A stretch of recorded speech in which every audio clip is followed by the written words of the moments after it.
কে দিছে? খালি মানুষের বাড়ি ডাকাতি করলে ডাকাতি হয় না কাকা। এই যে আমার হুন্ডে খান টেকার মাল পয়সা লিবার ধান্দা করতেছে, তাও আবার খুচরো পয়সা, সেটা ডাকাতি না? না বুঝলাম তোমার কথা। তুমি কবার করছো যে হুন্ডা খান তুমি সাহেব মন্ডলকে ফেরত দিবে না, এই তো? হ্যাঁ, একেবারে ঠিক কথা, এতক্ষণে আপনি বুঝতে পারছেন। কাকা,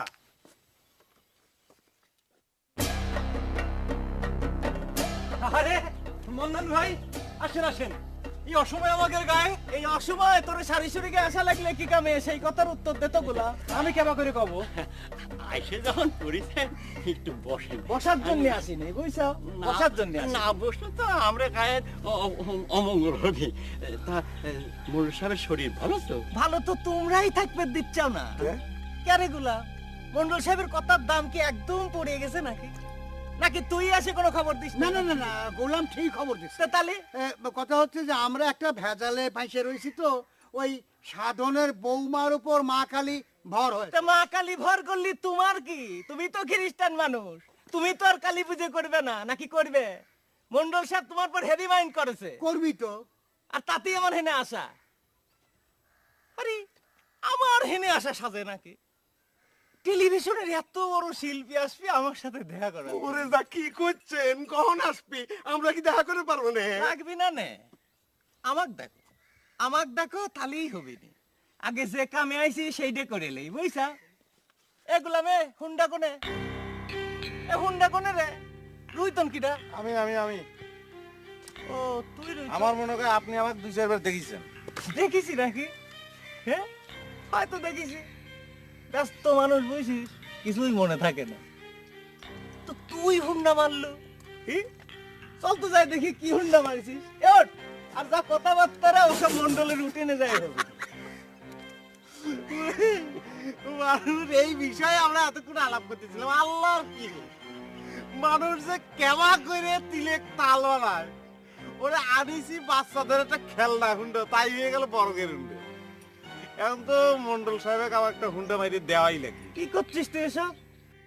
ক্যারে গুলাম, তুই তো যায় মন্ডল সাহেবের সামনে যায় বসে কয়ে আসলু যে রুইতন হুন্ডা চলা গ্রামে ঢোকেছে, করলু না তুই? তাই কয়েছে নাকি?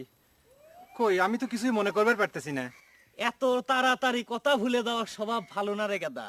না না, আমি সত্যি করছি, আল্লাহর কি রে, আমি কিছুই মনে করবার পারতেছি না। ওই মন্ডল সাহেব আমাকে ডেকে কলেন যে, এ গুলাম, তোর গায়ের নাকি কিটা হুন্ডা চুরি করে আনিছে। আমি বললাম হয় আনিছে। এই তো আর তো কিছু কয়নি। তবে হুন্ডা খান যে ছাওয়াল পাওয়ালের খেলনা হুন্ডা, এটা আমি নিজেও জানতাম না। ক্যারে তোরা সকলে মিলে কি কানা হাইকোর্ট দেখাবে লাগিছিস নাকি রে? না না, কানা খাই করে দেখা ওকে। হুন্ডার মতো এত বড় একটা জিনিস আপনি গায়ে আইছেন, আপনি দেখতেন না? আপনার কপালের নিচে 2টা বড় বড় চক্ষু আছে না? কোন? হ্যাঁ, ও তো আর চৌকির নিচে ঢুকায় রাখার জিনিস না। আচ্ছা বিশ্বাস করেন তো চলেন, আপনাকে নিয়ে বাড়ি বাড়ি গিয়ে হুন্ডা খুঁজি, তাই না কাকা? তোরা যখন সকলে মিলে করছিস তাহলে আর অবিশ্বাস করি কেমন করে ক? আর তাছাড়া আমার হাতে খুব একটা সময়ও নেই, টেলিভিশনে শিল্পী আসবি, তো কথা যদি মিথ্যে হয় তাহলে পরে এর ফল কি হবি নি সেইটা একটু মাথায় রাখিস, বুঝছিস? আল্লাহর কি আমি বুঝতে পারতেছিলাম, আপনাকে 1000বার কলি আপনি বিশ্বাস করবেন না। চলেন হুন্ডা খান দেখাই। না শোনেন, চলেন শোনেন, সাওয়াল পাওয়ালদের একটা খেলনা হুন্ডা, মন্ডল সাহেবের নাতিপুতি থাকলি ও হুন্ডা আমি উপহার দিয়ে দেবো, তাই না কাকা? মন্ডল সাহেব কবেন বৌমা ঠিক হয়ে গেলে আমি দেখা করবো। তুমি কইলে কব না, এখন মানা না মানা সে তো তার ব্যাপার। তাহলে আসসালামু আলাইকুম। গেলাম।